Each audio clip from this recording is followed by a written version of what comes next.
Galilee, what kind of place was it? This was the place where Jesus he comes from. This was his hometown, the place where he grew up in. So yeah, what kind of place was it? Well, first of all, we know that it was a volatile place, right? It was like an active volcano. You don't know when it will erupt, but you know that one day it is going to erupt. The people, it was an intense place. People were on the edge. They were all waiting for the Messiah. And history tells us that 30 years before Jesus came on the scene, 30 years before he was born, the people of Galilee were involved in a rebellion against the Roman authority there. And this rebellion was led by somebody known as Judas the Galilean. So clearly, it's clear to see that the people were very much waiting for a Messiah, and the place was just a volatile place.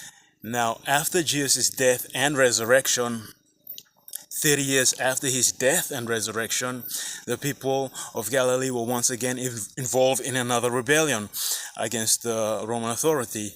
And this rebellion actually involved the whole nation of Israel, and it is what is known as the Roman-Jewish War. It's quite a historical event, and this war actually brought about the destruction of the temple in Jerusalem. The reason why there is no temple in Jerusalem today, it was because of this war. It was during this war that the Romans they destroyed the temple, and they almost like completely wiped out the people of Israel. So yeah, that just goes to show like just what kind of place Israel was, and like what kind of people the Galileans were. In fact, the historian Josephus, he wrote this about the Galilean people. He said, I'm quoting here, "Galileans are inured to war from their infancy and have always been very numerous. Nor has the country ever been destitute of men of courage or wanted a numerous set of them." So we can see from this description that the Galileans, they were strong-willed people, proud, patriotic, tough, and very accustomed to fighting. Now, being subjects to the Roman Empire, being subjected under the Roman Empire, it just kind of went against their identity as a people, right? They believe themselves to be the chosen people of God, right? And so being subjected to foreign authority, it didn't sit well with them. They believe that they as a nation, that they are the ones that every other nation ought to emulate, right? Other nations ought to look up to them because they were the chosen people of God. And so what they were waiting for was for the Messiah. They were waiting for the Messiah to come and bring them into their glory, bring them into their destiny as a nation.